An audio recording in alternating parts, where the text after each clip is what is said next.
Here we are at the beginning of day 3 of framing. As you can see here, we've framed the entire basement below there. We use an open web truss, which I'll show you either later in this video or the next video. Why that I like to use that in the basement, between the basement and the first floor level.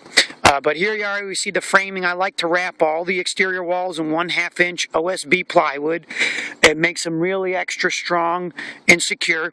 These are the rough opening cutout windows and doors. This is going to be a colonial style house. We haven't built the garage yet because we haven't quite established our height. Because it's going to be finished above the garage here. We'll build it as according to where the final height is of the first floor. And we'll build from there. I'll walk down here a little bit and show you.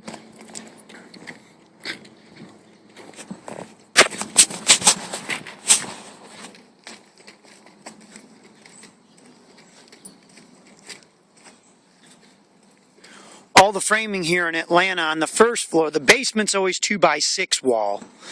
The first floor and the second floor, standard to code is 2x4 because we don't have the insulating requirements because of the temperature and the climate we're in.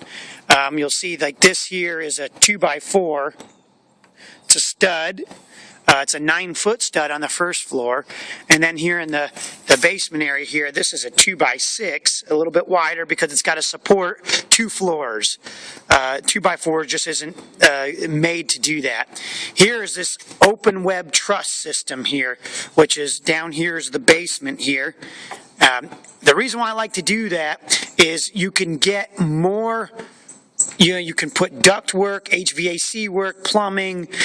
You can put more things, electrical, in these floor systems because it's all open web instead of the solid framing. So it means it can get less things in the way in the basement and get you extra height. So you can hide more mechanicals in the floor and have more open, livable, usable space on the basement.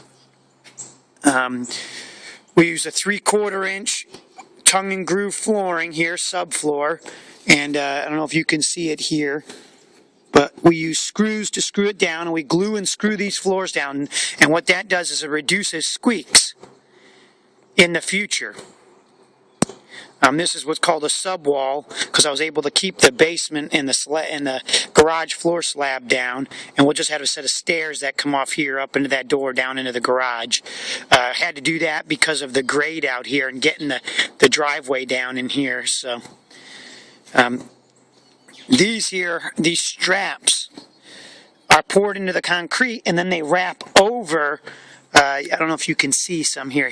It wraps over the pressure treated lumber, which always goes against the concrete, and then our framing, 2x6, call it a plate here, and then we wrap these bands here up and around and nail them off real good, and that straps the house to the foundation.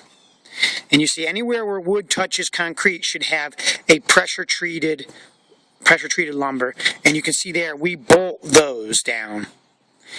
In flat spots, especially like in the garage area or by where the garage door is going to be, we bolt all that down. It's a little stronger than the strapping. And so we'll show you more in just a little bit.